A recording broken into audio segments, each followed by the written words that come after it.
Hey, what's up guys? Today I want to talk about abs training. Now, so to get a six-pack abs, it's about variety, but mainly to understand the different area of the abs. Now, a lot of people believe that abs is just a single layer of muscle sheet. It's correct. However, I still truly believe that training can make a little bit difference if you know where to target. So first of all is the upper abs. So the upper abs is basically the first 2 packs or the first 4 packs. Now, any exercises that involve in basic crunches trains the upper abs. So exercises like crunches, like this, over here, do a crunch, mainly trains the upper abs, the middle abs, also a little bit of lower abs, right? So crunches, if you've been doing crunches and aiming to get a perfect, nice, full stacks of abs, crunches alone is not enough, right? So the next exercise is also for the upper abs that a lot of people do, and that is a high crunches. So over here, the difference between this is leg straight and try to reach toe.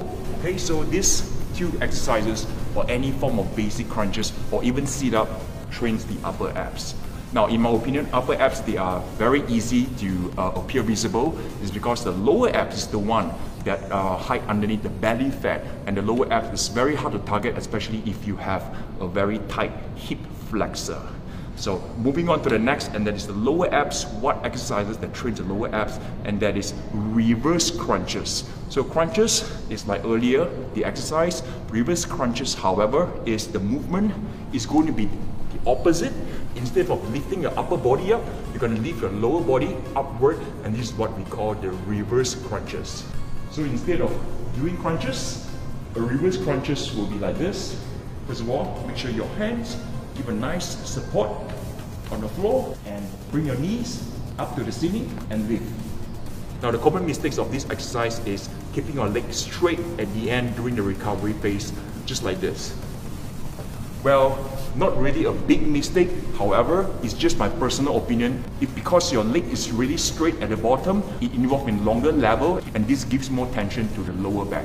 In my opinion, it's not really necessary to fully lengthen your lower body at the bottom. You can just keep them bent, just like this. Keep them bent.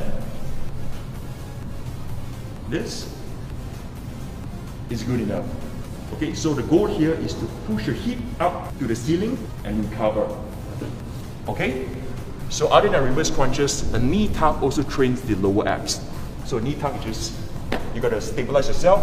Of course, you're gonna lean a little bit forward to create a little bit of tension balancing. So there, here, over here, we can just raise your knee, and this will fire up the lower abs. So to bring it to the next level, you can actually do a leg raise. A leg raise is harder.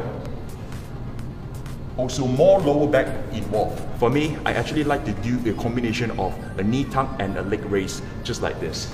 A knee tuck and raise. There's 1 rep. There's 2 rep.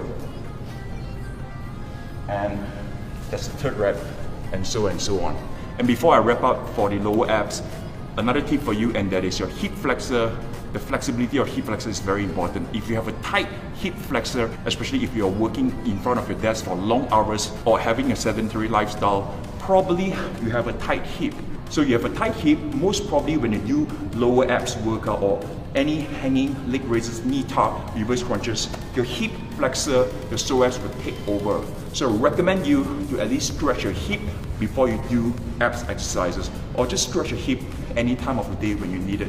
So a good stretch is just try to set yourself in a lunges position, right? Over here, push your hip forward, make sure you feel the stretch in your psoas, in your hip, and hold here for at least 30 seconds, do for 2 sets every single day. Okay, this will help you to loosen up your hip, so therefore your lower abs can do the work. And last of all, the 3rd type that trains the abs, and that is the dynamic phase. So dynamic, yes, I know crunches, leg raises, they are dynamic. However, my terms of dynamic, and that is movement that move non-stop. This is not just great for building the abs, but also a good cardio, and also fire up another muscles such as serratus, your obliques, and also will help you to train the muscle group that hardly target in other exercises such as the tennis belt. Okay, so exercises such as a bicycle crunches is dynamic, rapid dynamic. Another exercise, it can be a Russian twist and also a running plank. So these exercises, they are great abs builder and also they are very good cardio exercises that can be done at home, right? So there you have it, 3 phases, 3 ways, 3 types to train your abs in the gym, at home, but most importantly, to get a nice six-pack abs, it's not just about training. You see, training is just part of it. I would say only 20% of the 100%. The rest 80% is what you take care of your lifestyle, your diet, the quality of your sleep. Are you eating enough of fibers? Are you eating too much of junk food? Because training is only like what? 4% of your entire day if you train for 1 hour. The rest is the diet game, sleep, the lifestyle. So make exercise, make fitness a lifestyle thing.